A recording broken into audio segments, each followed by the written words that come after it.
Bonjour de partout où vous nous recevez. Nous allons aborder un thème très capital et très intéressant. Il s'agit bien évidemment de la bête dont nous parle l'Apocalypse de Saint Jean, la bête ou l'Antéchrist. Nous devons d'abord savoir une chose. La biographie culturelle de toutes les traditions nous présente sous ces différentes formes des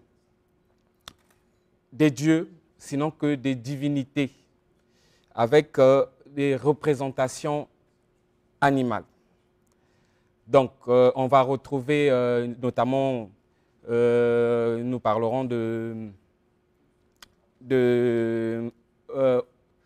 l'Égypte, par exemple, où nous voyons la représentation de Anubis, le dieu de la mort, avec toute sa représentation humaine, mais avec une tête de chacal.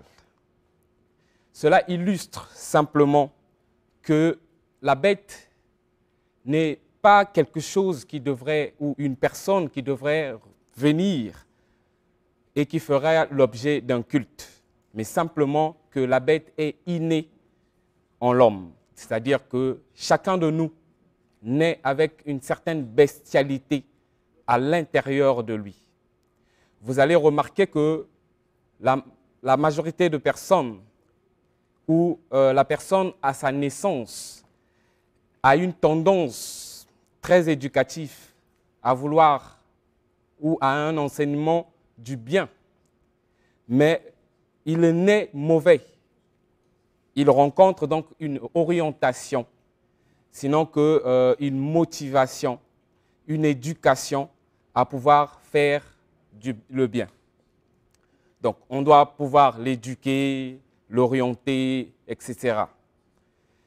Mais en lui, il a déjà le mal et c'est instinctif. Donc, les ténèbres en soi sont une force agissante en l'homme, de la même façon que l'est la lumière. Et on va retrouver, par exemple, dans les textes sacrés, notamment dans la Bible, dans Ésaïe 47, verset 45, verset 7, l'Éternel dit « Je forme la lumière et je crée les ténèbres ». Donc, la bête n'est pas une personne qui devrait venir.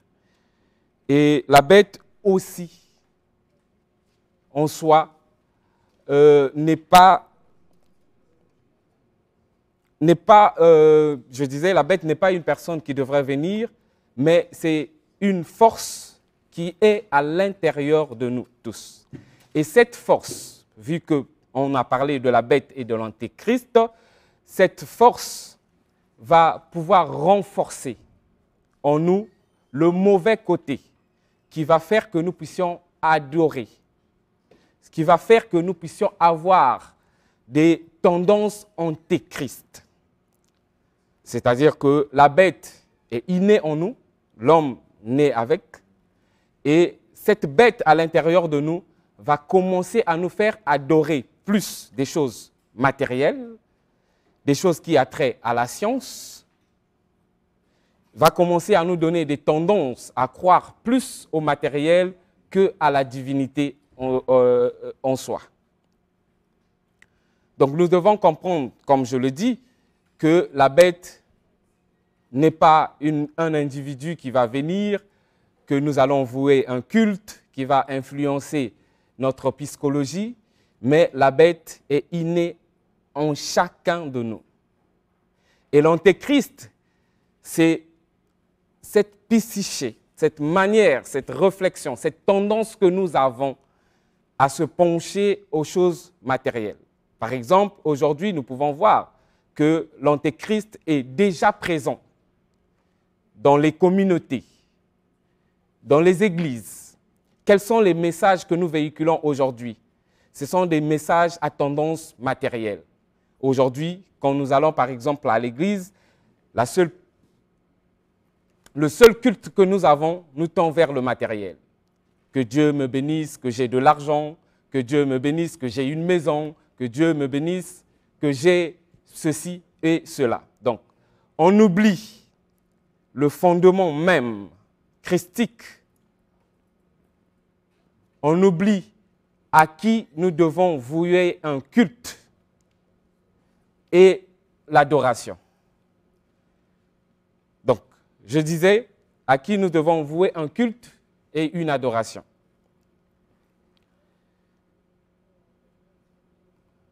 Donc, nous allons retrouver, par exemple, dans la tradition africaine, je vais parler donc des 3 aspects que nous avons intérieurement de nous, notamment de la notion du diable. Le diable n'est pas aussi un individu comme l'est la bête.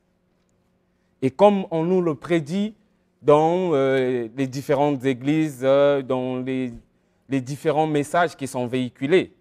Mais le diable n'est autre que cette mauvaise faculté, cette mauvaise tendance que nous avons à l'intérieur de nous de pouvoir agir du mauvais côté de notre propre psyché, de notre manière de penser, de notre âme. Et ensuite, il y a ce que nous allons appeler, en deuxièmement, ce que nous allons appeler le Lucifer. Chacun de nous, à l'intérieur de lui, porte ce qu'on appelle le Lucifer. Le Lucifer n'est autre que cet entraîneur psychologique, celui qui révèle à l'intérieur de nous nos faiblesses, celui qui nous donne cette facilité à pouvoir vaincre nos épreuves, celui qui nous montre à l'intérieur de nous nos défaillances. Comme on le dit très souvent, la tentation est feu, mais le triomphe est lumière. Donc, il faudrait, à un certain moment, pour avoir une certaine expérience de la vie, être confronté à des difficultés, être confronté à des épreuves.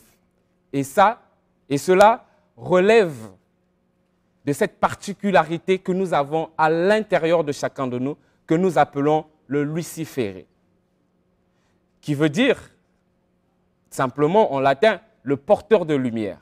Et pour accéder à la lumière, il faudrait donc que nous soyons éprouvés, notamment dans les ténèbres.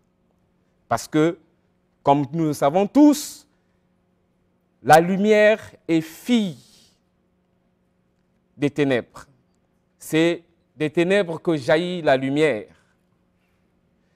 Donc, à l'intérieur de nous, comme le représente bibliquement le combat de David et Goliath, cela illustre simplement le pourcentage, sinon que le niveau de pourcentage du mal à l'intérieur de l'homme. Goliath représente le pourcentage, le mauvais pourcentage de l'homme. Et David, aussi petit soit-il, représente le peu de lumière qu'il y a à l'intérieur de nous. Donc, vous devez comprendre que la bête, elle naît en nous, et l'homme naît avec une tendance, si nous pouvons le dire, maléfique à l'intérieur de lui. Si l'homme fait des efforts pour devenir bien, voilà pourquoi il a besoin d'une certaine éducation pour pouvoir corriger, sinon que pour pouvoir éliminer en lui cette tendance maléfique qui est à l'intérieur de lui. On doit lui montrer comment faire du bien. Mais le mal est instinctif, il est naturel chez l'homme. L'homme naît mauvais, mais il devient bon parce que c'est à la société de l'éduquer. C'est à la société de le montrer des valeurs. Donc, la bête, elle est en chacun de nous et c'est à nous tous de faire un travail. Nous allons appeler cela un travail psychologique, sinon qu'une auto-observation de nos agissements pour pouvoir voir effectivement les agissements de la bête à l'intérieur de nous. Et l'antéchrist n'est autre que ce que la bête manifeste en nous, qui va commencer donc à critiquer l'adoration de la divinité pour pouvoir se donner au culte matériel. Donc, c'est par là que je vais chuter en vous disant, en partageant en fait ce verset avec vous, dans Matthieu 13, qui dit que le royaume des cieux appartient aux violents. C'est-à-dire que depuis l'époque de Jean, le royaume des cieux appartient aux violents. Et les violents, ce sont ceux qui luttent à l'intérieur d'eux. Cette violence, elle est psychologique et non, c'est pas cette violence où il faut aller menacer les autres et tout et tout. Donc, et notamment aussi le Coran nous dit qu'il faut tuer les infidèles. Et ces infidèles sont aussi, dans la sourate 187, ces infidèles aussi sont à l'intérieur de nous. C'est à l'intérieur de nous que le mal doit mourir pour que, à jamais, jaillisse la lumière. Je vous remercie.